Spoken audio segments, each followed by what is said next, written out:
మనం రోజు ఉదయం లేవగానే మన చేతులు మనకు తెలియకుండానే మొబైల్ ఫోన్ వైపు వెళ్తున్నాయి. గంటల తరబడి రీల్స్ చూస్తాం, ఎవరో తెలియని వ్యక్తుల జీవితాలను గమనిస్తూ మన అమూల్యమైన సమయాన్ని తగలేస్తున్నాం. కానీ ఒక్క నిమిషం ఆగి ఆలోచించండి, ఆ పరుగు పందెంలో మీ మనసు మీ అదుపులో ఉందా, లేక మీ ఫోన్ మీ కోరికలు మిమ్మల్ని ఆడిస్తున్నాయా? ఈ కలియుగంలో మన మనసు ఒక చోట నిలకడగా ఉంచే శక్తి కేవలం ఆ భగవంతుని నామానికి మాత్రమే ఉంది. ఈ వీడియో ముగిసేసరికి మీ ఆలోచన విధానం మారుతుంది. ఇది కేవలం మాటలు కాదు, మీ జీవితాన్ని మార్చే ఒక ప్రయాణం. ఈ రోజుల్లో మనందరినీ వేధిస్తున్న అతి పెద్ద సమస్య ఏంటంటే మనస్సు నిలకడ లేకపోవడం. మన శరీరానికి ఆకలేస్తే అన్నం పెడతాం, కానీ మన మనసుకి ఆకలేస్తే దానికి విచక్షణ లేని వినోదాన్ని అందిస్తున్నాం. ఫలితంగా మనం చెడు వ్యసనాలకి, విపరీతమైన ఫోన్ అడిక్షన్ కి బానిసలవుతున్నాం. కామ క్రోధాలు అనేవి ఏదో పాతకాలపు మాటలు కావు, అవి ప్రతి క్షణం మనల్ని లోపల నుంచి తినేస్తున్నాయి. మీరు గమనించారా? ఏదైనా పని మొదలు పెట్టగానే 5 నిమిషాల్లోనే బోర్ కొట్టేస్తుంది. వెంటనే ఫోన్ తీసి నోటిఫికేషన్ చూస్తాం. ఇది కేవలం అలవాటు కాదు, ఇది ఒక మానసిక బలహీనత. మనలో చాలా మందికి తెలుసు మనం తప్పు చేస్తున్నామని, సమయం వృధా చేస్తున్నామని, కానీ ఆ ఆకర్షణ నుంచి బయటికి రాలేకపోతున్నాం. మనసు ఒక కోతి లాంటిది అంటారు, కానీ ప్రస్తుత కాలంలో అది ఒక పిచ్చి కోతిలా మారి ప్రతి చెడు ఆలోచన వైపు పరిగెడుతుంది. మీరు ప్రశాంతంగా కూర్చొని కళ్ళు మూసుకుంటే మీ ఆలోచనలు మీకు సహకరించవు.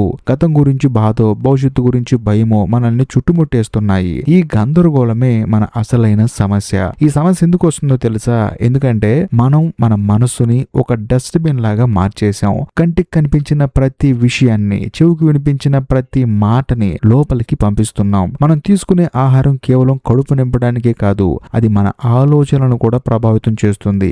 బయట దొరికే తామసిక ఆహారం తింటూ నెగిటివ్ కంటెంట్ చూస్తూ ఉంటే మనసు సాత్వికంగా ఎలా ఉంటుంది? ప్రేమానంద గోవింద్ చరణ్ గారు ఒక మాట అంటారు, మనసు ఎప్పుడూ ఖాళీగా ఉండదు, దానికి ఏదో ఒకటి కావాలి. మీరు దానికి మంచిని ఇవ్వకపోతే అది చెడును వెతుక్కుంటుంది. మనం మన ఇంద్రియాలకు విపరీతమైన స్వేచ్ఛ చేసాం. ఏది పడితే అది చూడటం, ఎవరి గురించి పడితే వారి గురించి మాట్లాడటం వల్ల మనసులోని ఏకాగ్రత పూర్తిగా దెబ్బతింటుంది. క్రమశిక్షణ లేని జీవితం గాలిపటం లాంటిది.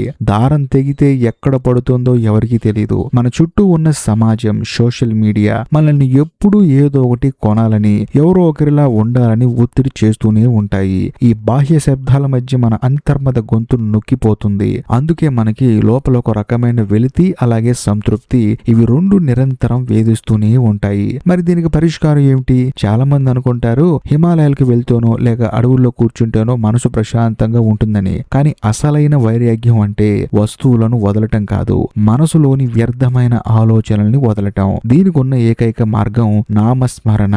మీరు ఏ దేవుడిని నమ్మినా లేదా ఏ పాజిటివ్ మంత్రాన్ని ఇష్టపడినా దాన్ని నిరంతరం మీరు మనసులో జపించడం మొదలు పెట్టాలి. మనసు ఖాళీగా ఉంచకండి. మీరు పని చేస్తున్నప్పుడు, నడుస్తున్నప్పుడు, ప్రయాణం చేస్తున్నప్పుడు లోపల ఒక ప్రవాహం లాగా ఆ నామం సాగుతూనే ఉండాలి. అది ఒక కవచం లాంటిది. మీరు నిరంతరం భగవంతుని నామాన్ని స్మరిస్తూ ఉంటే బయట ఉన్న చెడు ప్రభావాలు మీ మనసులోకి ప్రవేశించలేవు. ఇది వినడానికి సులభంగా అనిపించొచ్చు, కానీ ఆచరిస్తే దీని శక్తి మీకు అర్థమవుతుంది. ఫోన్ చూడాలనిపించిన ప్రతిసారి ఒక్క నిమిషం కళ్ళు మూసుకొని ఆ నామాన్ని తలుచుకోండి. మీ లోపల ఉన్న కామ క్రోధాలను జయించడానికి మీరు యుద్ధం చేయనక్కర్లేదు, కేవలం మీ దృష్టిని మళ్లించండి. చీకటి పోగొట్టడానికి కర్రతో కొట్టాల్సిన పని లేదు, చిన్న దీపం వెలిగిస్తే చాలు.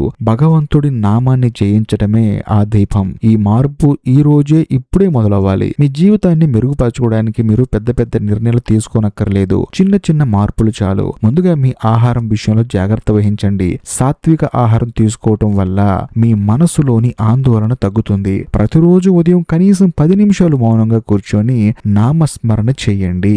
ఖాళీ సమయాల్లో మొబైల్ ఫోన్ వైపు వెళ్లే మీ చేతుల్ని నియంత్రించండి. ఆ సమయంలో ఒక మంచి పుస్తకం చదవటమో, లేకపోతే యూట్యూబ్ లో ఒక మంచి పాడ్కాస్ట్ వినటమో, లేకపోతే భగవంతుడికి సంబంధించిన వీడియోస్ చూడటమో చేయండి. గుర్తుంచుకోండి, ఈ జీవితం చాలా విలువైనది. దీన్ని వ్యసనాలకి, అనవసరమైన ఆలోచనలకి బలి చేయకండి. మీరు ఎప్పుడైతే క్రమశిక్షణతో నామస్మరణ చేస్తారో అప్పుడు మీలో ఒక అద్భుతమైన శక్తి నిండుతుంది. ఏ సమస్య వచ్చినా తట్టుకోగల ధైర్యం కలుగుతుంది. వైరాగ్యం అంటే అన్నింటినీ వదిలేయటం కాదు, దేనికి బానిస కాకుండా ఉండటం. మీరు ఈ ప్రపంచంలోనే ఉండండి, బాధ్యతలు నెరవేర్చండి, కానీ మీ మనసు మాత్రం ఆ భగవంతుడి పాదాల దగ్గర ఉంచండి. అప్పుడు మీరు చేసే ప్రతి పని ఒక ప్రార్థన అవుతుంది. మీ జీవితం ఒక దీపంలో వెలుగుతుంది.